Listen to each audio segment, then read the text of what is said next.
Welcome to the main event brought to you by Unbridled. We introduce you to the unique British and Irish Gypsy culture.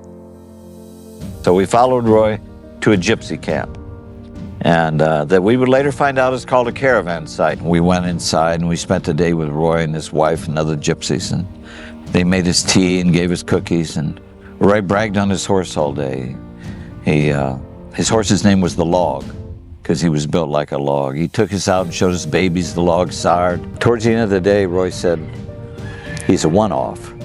He said, look all you want. He said, you won't find any better. So through Roy's invitation, we became the first Americans to ever attend the world's oldest horse fair for gypsies. Over 300 years old, 10,000 gypsies gather to reacquaint with family and friends and trade in horses. And we joined them for 10 days. Before it opened and after it ended. Then we began a journey to understand British gypsies and their horses. That I think altogether lasted 4 years as we traced the Log's genetic history through 3 countries. We found his mother and father in Wales, his grandparents in Ireland, all raised by gypsies, focused on producing a horse to look like him, born from a vision that was unknown anywhere in the world outside the world of gypsies. We stood overlooking the Irish Sea with the Log's DNA-verified father. His name is the Old Horse of Wales. And the gypsy that raised him, his name is Tom Price. Tom pointed to a clearing under a tree. He said he was born right over there. He said, I'll never forget the day he was born. I held him in my arms, and I knew he was special. He said he's the best colt I ever raised. He took us in his caravan that day, and he gave us a book on Appleby Horse Fair, and he opened it to a page that showed his sons ponying 3 yearling colts through what's called the River Eden in Appleby, England. The lead colt was the Log as a yearling. So we traced the inspiration that made that look back to 2 stallions that existed right after World War II, Sonny Mays and the Coal Horse. We identified most of the great stallions and mares that came thereafter.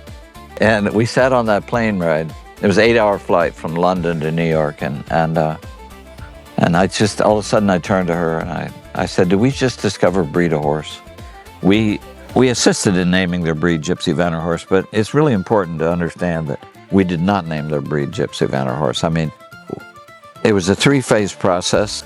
Gypsy was the only word that would cover all the people in Great Britain that are responsible for the development of the breed.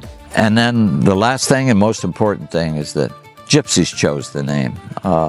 It was between Romany Horse and Gypsy Vanner Horse, and 100% chose Gypsy Vanner Horse over Romany Horse. So that's how the breed actually got its name. But anyway, we established the world's first registry for the breed, and we imported the first 16 to North America.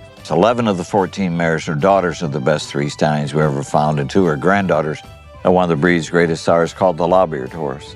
Today, there's approximately 14,000 registered Gypsy Vanner horses in America. Thank you to our sponsors, Barantini Feed Specialist, Tribute Superior Equine Nutrition, Dillard's, Market Street at Heathbrook, Homes Ranches Realty Incorporated, CBC Studios, and Archers Point Riders.